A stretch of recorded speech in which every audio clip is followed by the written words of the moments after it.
البدع والأهواء، أهل البدع العقائدية وأهل البدع السياسية. نقول بيننا وبينكم السلف، بيننا وبينكم الكتب، كان فيقول البدع بيننا وبينكم. Wa an Abdullah bin Zam'ah radhiyallahu anhu annahu sami'an nabiyya sallallahu alaihi wasallam yakhthub. Dari Abdullah bin Zam'ah radhiyallahu anhu bahwasanya beliau mendengar Nabi sallallahu alaihi wasallam berkhutbah wa dzakaran naqah, dan beliau menyebutkan tentang unta betina, yaitu kisah Nabi Soleh itu, walladzi aqaraha, dan orang yang menyembelihnya atau yang membunuhnya itu. Siapa itu? Namanya yang maklum adalah, dan dalam hatinya Sahih, Qidar bin Salih, dan sanadnya Sahih. Orang Rasul menyebutkan nama orang itu di zaman Nabi Soleh. Faqala Rasulullah SAW idzin ba'atsa ashqaha, yaitu ketika bangkit orang yang paling celaka dari kaum itu. In ba'atsa laha rajulun azizun arimun mani'un fi rahtih, bangkit untuk membunuh onta tadi seorang lelaki yang aziz, dia memang sangat perkasa. Arim, dia adalah orang yang ganas, yang bengis. Mani'un fi rahtih, dia itu sangat terpelihara di kalangan kaumnya, di kalangan kabilahnya. Maksudnya adalah dia memang betul-betul orang yang terlindungi. Kalau nanti Nabi Soleh atau kabilah Nabi Soleh marah, mereka nggak akan mampu untuk apa? Untuk menyerang orang ini, karena dia sangat dimuliakan di kaumnya. Tayyib. Summa dzakaran nisa fa wa'adha fihim. Lalu Rasulullah SAW menyebutkan tentang para wanita. Lalu Rasulullah memberikan nasihat tentang masalah para wanita itu. Faqala, Rasulullah bersabda, ya'midu ahadukum fayajlidu imra'atahu jaldal 'abd fala'allahu yudaji'uha min akhiri yaumih. Ada salah seorang dari kalian sengaja, yaitu menyengaja, kemudian dia menyebat istrinya seperti menyebat hamba. Padahal boleh jadi dia itu di akhir harinya nanti, yaitu di tengah malam nanti, dia akan menggaulinya. Summa wa'adhahum fi dhahkihim minad dartah. Lalu Rasulullah SAW menasihati mereka tentang kenapa mereka itu tertawa, dikarenakan adanya kentut. Kalau beliau mengatakan, lima yadhaku ahadukum mimma yaf'al, kenapa salah seorang dari kalian tertawa dari apa yang dia sendiri melakukannya? Muttafaqun alaih. Wal arim bil ainil muhmalah warra wa huwa asyirir, yaitu orang yang sangat jahat, yang al mufsid, yang merusak, orang perusak. Qauluhu im ba'atsa ay qama bi sur'ah, bangkit dengan cepatnya. Toyib. Dari hadis ini kita mendapatkan beberapa faedah, di antaranya adalah terkadang dalam satu majelis Rasulullah SAW di dalam khutbahnya itu, ya dalam khutbah beliau tidak hanya membahas satu permasalahan, terkadang membahas beberapa masalah yang sama sekali tidak sama dengan masalah sebelumnya.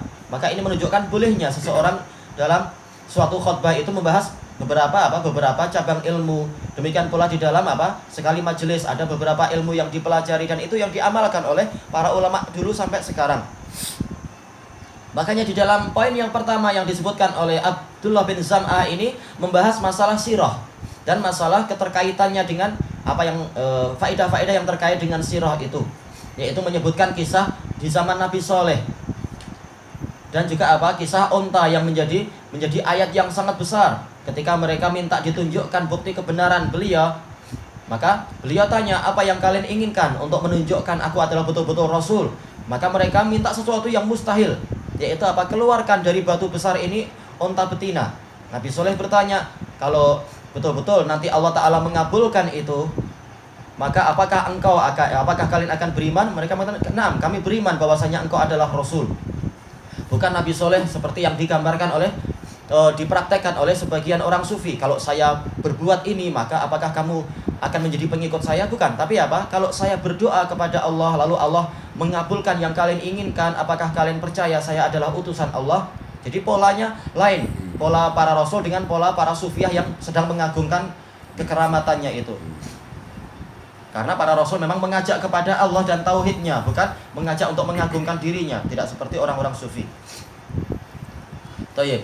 Dan di sini Rasulullah SAW menyebutkan tentang orang yang menyembelih unta tadi, yang membunuh unta tadi. Aqara kebanyakan diartikan dengan membunuh, bukan menyembelih. Walaupun sebagian ulama membolehkan aqarah sebagaimana di zaman jahiliyah yang mereka menyembelih unta, tapi Rasulullah mengatakan la aqra fil Islam. Tidak boleh ada penyembelihan untuk kubur di dalam Islam. Jadi aqarah boleh diartikan menyembelih. Cuma seringnya adalah membunuh.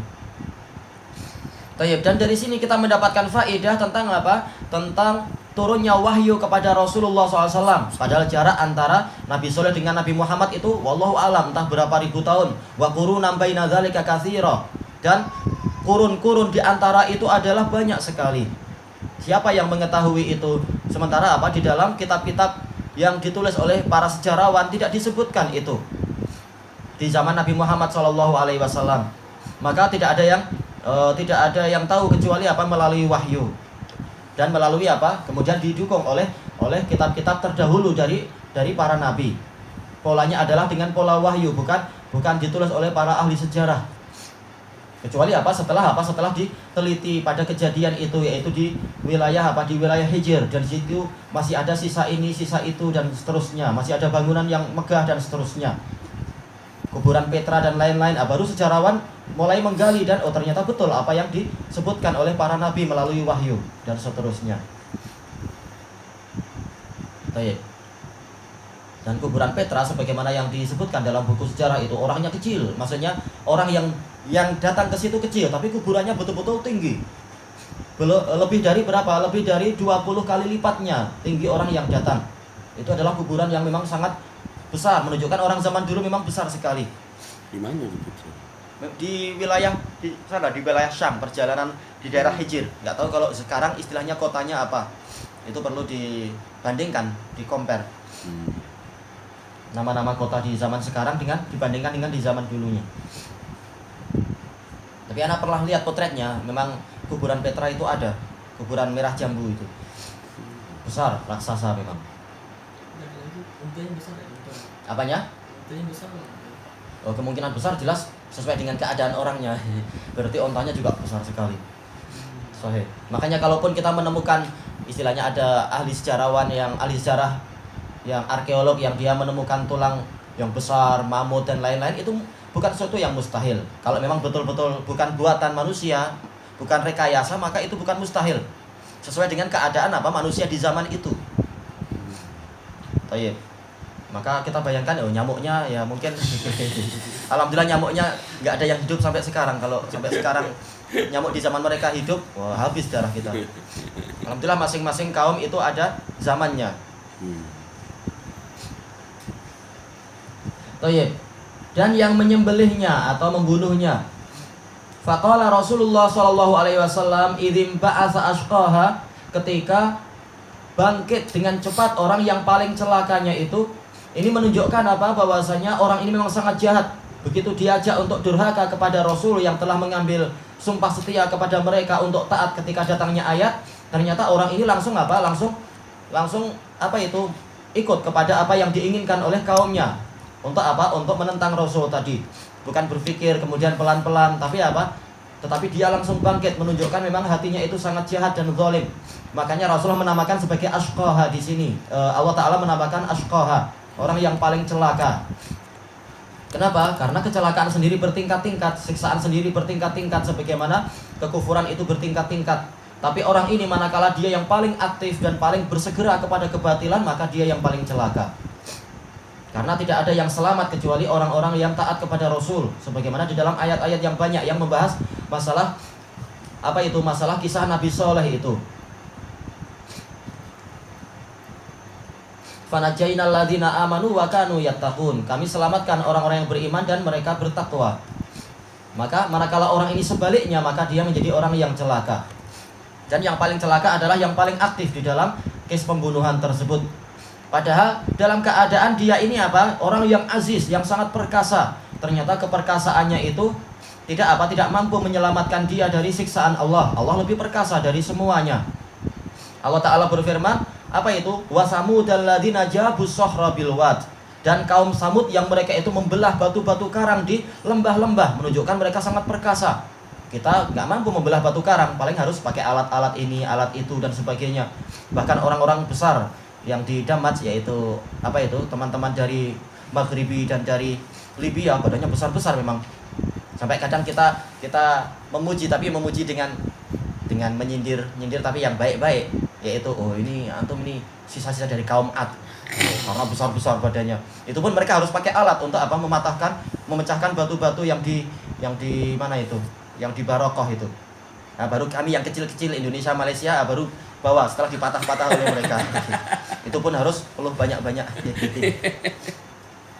Padahal apa? Kaum Samud mereka membelah batu-batu karang itu di lembah-lembah, menunjukkan keperkasaan yang besar. Tapi ternyata apa? Walaupun dia adalah orang yang aziz, ternyata dia nanti yang paling celaka. Tidak ada yang mampu lari dari siksaan Allah. Arim, dan dia adalah orang yang sangat jahat. Menunjukkan sejahat-jahatnya orang tetap ada batas akhirnya. Tidak ada orang yang dia itu sampai selama-lamanya dia itu dalam keadaan kejahatannya itu tidak dibalas. Ini yang paling jahat saja ternyata datang siksaannya, apalagi yang kekuatannya kurang, kejahatannya juga kurang, maka harusnya dia merasa lebih lemah dan takut kepada Allah Ta'ala. Ini yang paling jahat dan paling kuat saja dia tidak lolos dari siksaan Allah. Tayyib. Kemudian Mani, walaupun dia tidak sendirian, bahkan dia dilindungi oleh kaumnya. Tidak ada yang mampu ternyata untuk apa? Untuk melindungi mereka dari siksaan Allah. Ternyata mereka semua binasa. Fadamdama alaihim rabbuhum bidzambihim fasawwaha. Rabb mereka menyiksa mereka dan menghancurkan mereka, fasawwaha. Semuanya siksaannya itu diratakan. 9 orang dan juga apa? Dan juga kaumnya itu.